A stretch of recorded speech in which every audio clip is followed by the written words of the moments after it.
Hi guys, welcome to my YouTube channel. This is Tashwita Gupta, your FR and SBR mentor at Wi-Fi.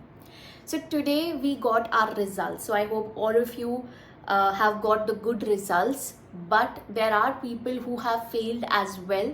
So today I'm going to address this serious issue that if you have flunked by 49, 48 or maybe in 30s, so what should be your strategy and how you should be approaching towards the June 2023 attempt.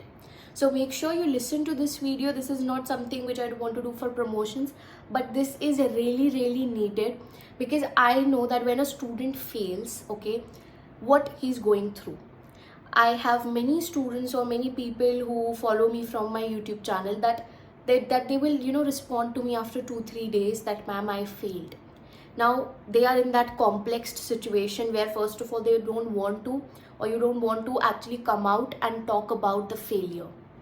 So let's first of all normalize this, okay? It's a professional qualification. 49, 48, 45 is something which happens. It has happened to all. It is happening to many. Okay, so it's not end of the world, guys. We will talk about it practically also, that what can be the issues in your preparation, what things went wrong, how you can improve on that, and what should be your strategy. So make sure you listen to this one till the end with a smile. Okay, it's okay, I am with you, your ACCA mentor. All the mentors out there are with you, don't worry at all.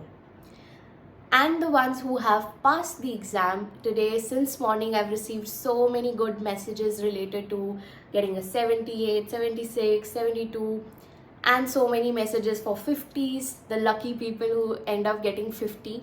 So congratulations to all of you. But still this video will be relevant to you also, because okay, I hope you've partied. Since morning you must have been partying, but maybe today or tomorrow you should listen to this video, because I will be sharing the strategy for June attempt, irrespective whether you are preparing for any exam, skill level or professional level. It will help you all. So without any further delay, let's start with the video. Okay, so first of all guys, I will categorize the students, that there is a group of students who has passed the exam, so congratulations to them already. Then there is a group of students who have flunked.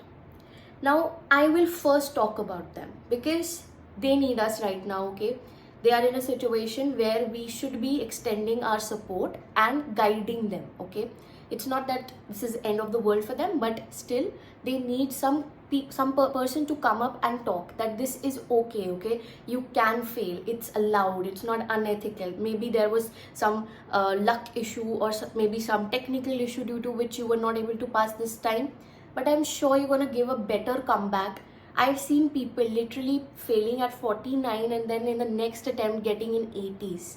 So that is also possible, okay? So it's just a matter of 45 days more. That's it. So stick around. So let's first address them. Now the people who have failed, I'll further categorize you between the students who have ended up getting 45 to 50 score and the students who've ended up getting less than that. That could be in 30s, 20s, or even in early 40s.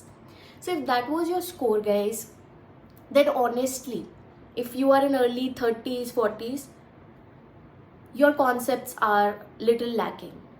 So let's be honest about ourselves and our preparation, okay? Whatever has happened has happened. We are mature enough to actually realize the things and be self-critical, right? We have to punish ourselves if we have done something wrong. So if someone is doing wrong, we punish them. But same if we have done wrong, if we have been, not justifying to our preparation, then we have to at least acknowledge that, accept that. Acceptance is the first thing towards improvement. Now these students must be getting the thoughts that maybe I am not good enough, I'm not meant for this, I studied. But the student who has never failed and has failed for the first time, they would be getting these thoughts that I should go for an administrative review, that it's just a 49, maybe they will increase my 1 mark. Honestly guys, don't waste your money. I will never ever recommend you to go for an administrative review. In my career of teaching, I've seen students doing that. It takes 5,000 Indian rupees around, and always the result is that negative, that no change in the marks. And that is obvious because when you get a 49 score, ACC also regulates it thoroughly because they don't want you to fail at 49. There was some issue in the paper. Maybe it was related to your professional marks. Maybe it was related to the time management that you weren't able to do. You didn't complete the exam. There can be n number of issues. I can't judge that, right? You have to judge it for yourself. But they have already done a lot of their efforts to make sure they don't fail you at 49. Still, you ended up getting 49. There is no chance, rarest of the chances not there, that administrative review will work. Let's be practical about it. So that doesn't work. Should I waste my time thinking that my luck is bad, I fail, I'm good for nothing, etc., etc., all those negative thinking that students usually do? Is it worth that? Just think, this is not a qualification like where you have to give the exam next year, where you have to give the exam again, the whole group has to be given and there is a wait period of 1 or 2 years. This is just a matter of 45 days. Yes, something that you've lost is the money that you gave in attempting this exam. But if you think constructively, that this acts something as, you can say, your mock paper. You got a real time experience of sitting in an exam, attempting it. So you can consider this as a mock exam. There are institutes out there taking coaching fees. You had practical experience. That is also a learning that you got by giving this paper, right? So the students that have failed, now that is the support emotionally that I can give you. But now I will talk practically, brutally. So in the remaining 45 days, guys, I would say 45 to 50 days are remaining, right? First week of June. I would say that if your score is less than 45, work on your concepts. Go and enroll yourself into classes. If you feel that you're working, you want online classes, you can go for that. If you want that, okay, I am, I can go to an institute and study, whatever suits you, you have to do that now. Now you are an experienced person. One thing has went wrong for you already. Now you have learnings from that and implement those learnings. Don't repeat the mistake. If your score was less than 40 also, then unlearn the concepts that you already have in your mind. If IFRSs are already stuck in your mind and still you got 30s, that means the IFRSs you've studied, you've understood them in a wrong manner. So you have to unlearn them first, and for that, just delete the whole memory and start fresh. Don't think I know it already. Don't think that. Start from today only. The best thing to come out of the hurt and the disappointment is just start today. Divert yourself. Channelize your energy. Be that tiger who's going to roar back. How did ACCA fail me? Let me show them in the next quarter that I'm going to get more than 60 or more than 70. Right? So start today and unlearn the things that you've already done and start fresh. Then if I talk about the students who have ended up at a deadly score of 49, I will not even say a word of motivation for you because I totally get it. This is very hurtful. This is indeed very hurtful. And it's just understand that sometimes in life also what we want or what we think that things will happen like this, they never happen that way. God has their own plan. So if something has happened with you, maybe God wants you to learn something from it. So just, try. I know at this time we feel like there's no God, why this happened, 49 is so bad. So maybe sooner or later you will realize that this thing which has happened for your good. You'll get maturity from this. You can note this down somewhere. You will get mature from this failure. You're going to get the whole lot of learnings which you would have never got through any coaching, through any mentors, which you will get from the setbacks that you face in your life, the failures that you face in your life. So just take that constructively. And now, practically 45 to 49, guys, this is a score which means your concepts are good. You're not bad at them. Your practice is lacking. Maybe you were not able to manage your time. Maybe you were not able to write good answers, professional answers. So you have to focus on mock exams and practice, that is revision kit, right? Past papers. So don't go for the classes again, doing the revisions and doing the concepts again. Just go for the practice and the mocks. So if by chance in the past you have passed without doing past papers or without giving a mock, that was luck. Don't expect that luck is going to be by our side always. We have to give our best, and our best is syllabus completion, doing the revision kit 100%, and doing the mocks, at least 2 mocks. So if you have not done these 3 things and you failed, then the reason behind the failure is you. It's not the situation. Let's not blame the situation. Let's be mature enough to accept the failure and accept our mistake, that yes, I didn't give my best. So if I did not give my best, now I know where I was lacking. You read the examiner report of your attempt, that okay, what was wrong with my attempt, what are the mistakes that I did. So just focus on that. And of course, if 45 to 49 is your score, then you can go for mocks, revision kit, and if it is less than that, then must enroll yourself into classes and start fresh. So that's my pro tip for you. And one more question that I get is that, for example, you were already preparing for SBR and you failed your AA exam. I'm taking a hypothetical example. You attempted AA in March and you failed it. Now you are in a fix whether to give AA first or SBR first. First of all, take this thing out of your mind that syllabus for SBR and SBL is changing in September. Let that be, okay? It's okay. Even if it is changing, you can manage it. It's just the way of asking the question is changing, not the syllabus, right? So just let that be.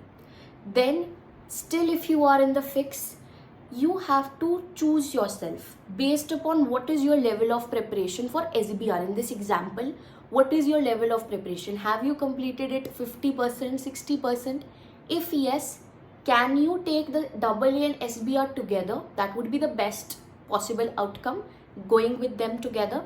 Now that is possible if you're a full-time student, then go for it. But if you are a working professional, then it's very difficult to take AA at risk also and SBR at risk also. So you have to choose. What is your memory of AA? Do you want to take that up? Because see, if this paper is going to trouble your mind when you attempt SBR, thinking that I failed in AA and I'm giving SBR, then first clear this one. Don't keep that mindset that it's still stuck, it's still hurting, yet I'm studying for the SBR. So don't be stuck in your past, right? So first clear that, get a closure from there, and then move to the next one. So that would I would suggest you that for AA, just complete that first if you're working professional, and then you can shift to the paper that you were already preparing, right? So that is my tip. And now coming to the students who've passed, now they are also in a fix. We were thinking I'm going to fail, but we passed. These are the messages also which I get from many self-study students, that I thought I'm going to get 48, but I got a 50. So we can't say anything about this. Maybe you were underestimating yourself, but still, if you've passed, congratulations. But now you have to quickly decide, after one day of your party, you have to quickly decide which exam to pick up. Now I will give you some very honest opinions, which combination of exams you can pick up. FR and AA goes best together. SBR and AAA goes best together. PM and FM goes well together. And ATX, AFM, all these papers are separate. They are not interrelated. And never give SBL with combination of any other exam, okay? It's already a very huge exam, so let's keep it alone. So these are the few things that you can consider while making a decision which exam to pick up. Now I tried to cover almost every strategy over here related to exam picking and what to do. So in this 50 days, practically, can I, if I start something from scratch, a paper from scratch, can I do it by actually doing the study kit also and the text also? Is it possible that I buy Kaplan and I do both the things? I do the syllabus 100%. Even if I'm a full-time student, guys, sometimes hard work is not good and smart work is way better. So if you know that in ACCA, you've given an exam, you're experienced, what matters is the exam technique. It's not about how good you are in the concepts. Concepts everyone knows. It's the exam technique, it's the application. ACCA is application based, right? So that's why if you've not done the things, if you've crammed the things, you will never pass. It's always if you have crystal clear understanding. Okay, so crystal clear understanding will come when you teach the concepts to yourself. I whenever I was a student, I used to teach the concepts to me. That's why when I teach it now, I feel it very easy, because I did it back then as a tutor to myself. I did self-study, but I always used to teach myself. So if you do it now the same manner, you can do it from a shorter course also. Maybe you can enroll into a course where you can listen to the classes at 1.5 times the speed, or you can take some notes, right? There are notes available on so many platforms. You can ask some teacher, right? So you can go that way. If not reading the text, don't bang your head on the study text, like doing it again and again, feeling that okay, I'm not retaining anything. Leave it. Quickly move to the practice, the exam kit. Now for the exam kit, don't leave any question. There are super 20 questions which I've given in my past videos. You can check them out, but doing the whole kit is very essential. And in these 50 days, you can easily peasily do that. Okay, so this is the smart approach that I've given. And now guys, that's what I wanted to communicate. At the end, if you are preparing for SBR or FR, I will be sharing the results of my students very soon. You can check my Instagram handle, or you can check my LinkedIn where I do share the results. But if you want to enroll with me for FR and SBR, I am going to take up a resit orientation just for the students who are planning to sit SBR starting now, FR starting now, and giving it in June. So that is the resit batch where there are 30, 40, 50% off discounts. So I will be attaching the link of the orientation of my resit batch with Wi-Fi. So you have to register yourself, and then I'll see you there. I'll discuss the pass rates, what or strategies practically you can apply for SBR, considering the chapters. I'll give you a plan, which topic should be covered by which week, etc. So that's it from my end, guys. I hope this was helpful, and please don't be embarrassed or don't feel that if you failed, to share your results. Like people who are passing, they are sharing their results. Same way, if you have failed, share your results. Okay, so do comment down what was your result, if you've passed or even if you have failed. Just remember, all the mentors are with you. All the best.